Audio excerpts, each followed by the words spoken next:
Selfish sister's baby shower scheme backfires. A tale of wedding day drama and sweet revenge. My blood boils as I recount the events that unfolded just days ago.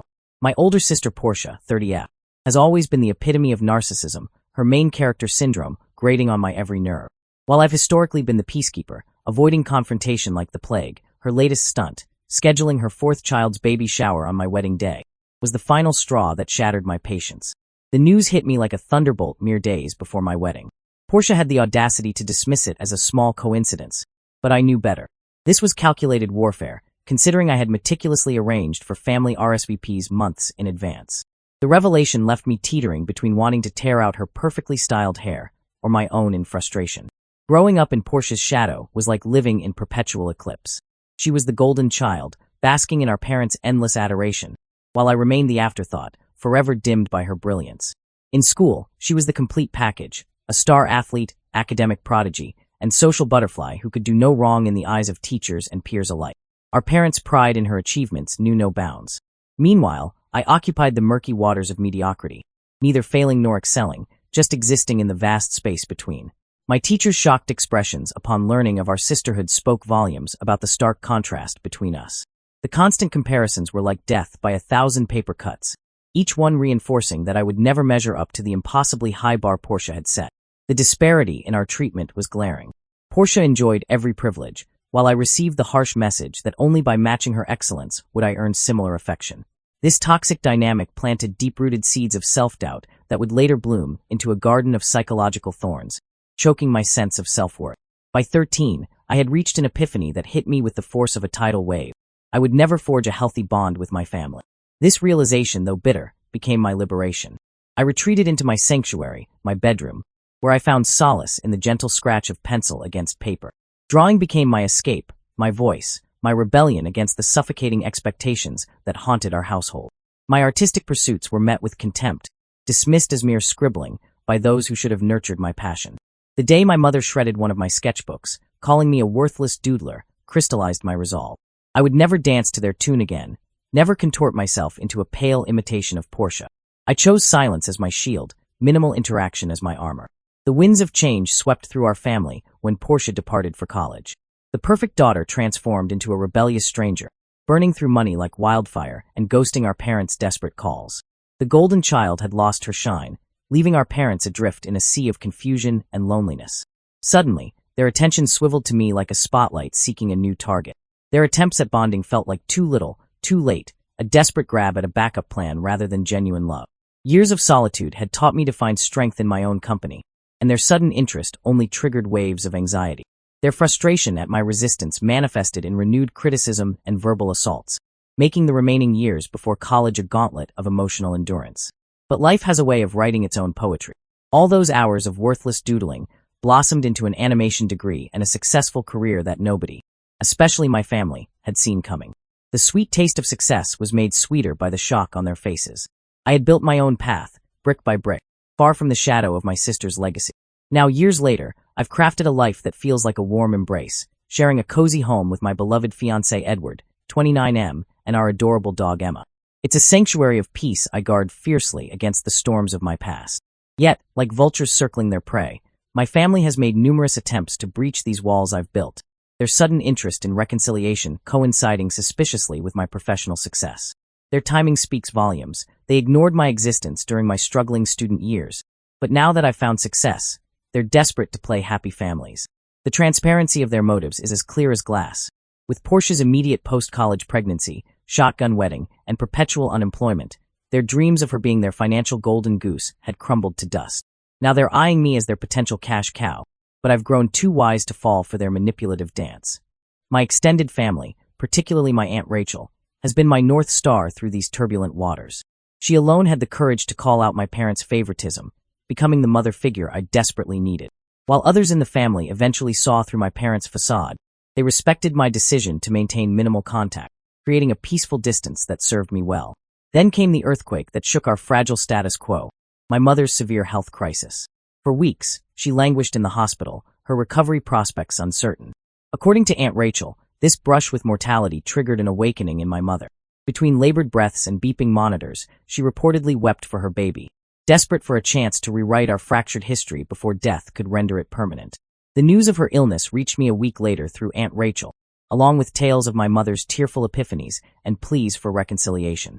My heart waged war with itself.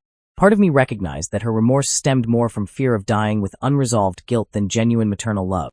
Yet another part whispered of potential regrets if I maintained my wall of silence. After much soul-searching and gentle encouragement from both my aunt and Edward, I extended an olive branch. Our reunion was a symphony of tears and apologies from my mother, while I maintained a careful emotional distance, refusing to rehash old wounds. My father, ever the proud man, could barely muster more than a few cordial words, his pride still standing tall between us like an invisible wall. Notably absent from this tentative peace treaty was Porsche, a deliberate choice by our mother that apparently sent my sister into a spiral of indignation. But the real drama was yet to unfold, as wedding preparations consumed my attention. My parents' disappointment at being excluded from the traditional wedding planning roles simmered beneath the surface, though my mother, perhaps in a genuine attempt at change, swallowed her protests. My father, however, erupted in fury upon learning he wouldn't be walking me down the aisle.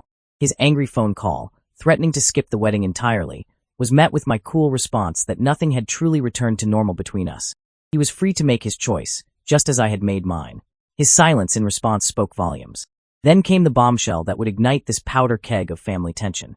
2 weeks before my wedding, my cousin Lena called in a panic, revealing Porsche's master plan. She had scheduled her baby shower for the same day as my wedding, at a venue just an hour away. The calculated nature of her scheme was evident in her secretive invitations, afraid I would discover her plot too soon. When confronted, Porsche's response dripped with toxic sweetness. "I thought this would be the perfect way to combine our celebrations," she cooed, her words laced with venom. "You should be happy that my baby gets to celebrate in spirit on your special day." The fact that she had orchestrated this scheme behind my back, revealing it mere days before the wedding, exposed her true intentions like a spotlight cutting through fog. My world spun off its axis as rage and disbelief battled for dominance in my mind. Edward, my rock in this emotional storm, helped me craft a diplomatic message to our guests, informing them of the scheduling conflict and requesting confirmation of their attendance through my maid of honor, Zara.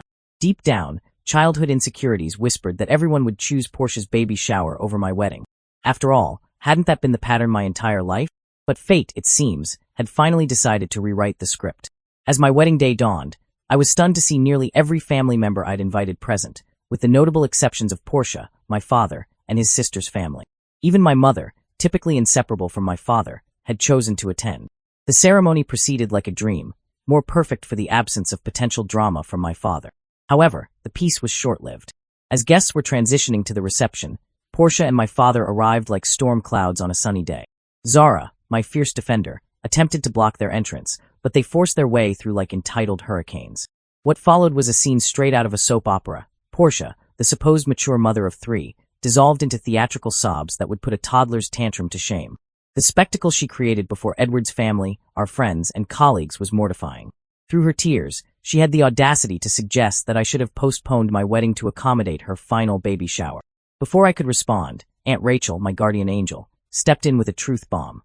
Porsche had deliberately hijacked my long-planned wedding date, and any person with an ounce of sense would have rescheduled their baby shower. Cornered and desperate, Porsche played her final card, a venomous suggestion that while marriages often fail and I might marry again, this was definitely her last pregnancy. The room temperature dropped several degrees as those words left her lips, and something inside me snapped like a rubber band stretched too far. With ice in my voice, I reminded her that she already had 3 children, and, given her track record of bleeding our father's finances dry, there was no guarantee she wouldn't continue popping them out. As she began to screech, I cut her off, calling her out as the self-centered person she'd always been. The coup de grace came when I expressed pity for her children, cursed with such a narcissistic mother. The aftermath was chaos. Porsche was physically escorted out by Zara and another friend, while I trembled with a mixture of anger and delayed shock. The wedding lunch ended early, guests departing in uncomfortable silence.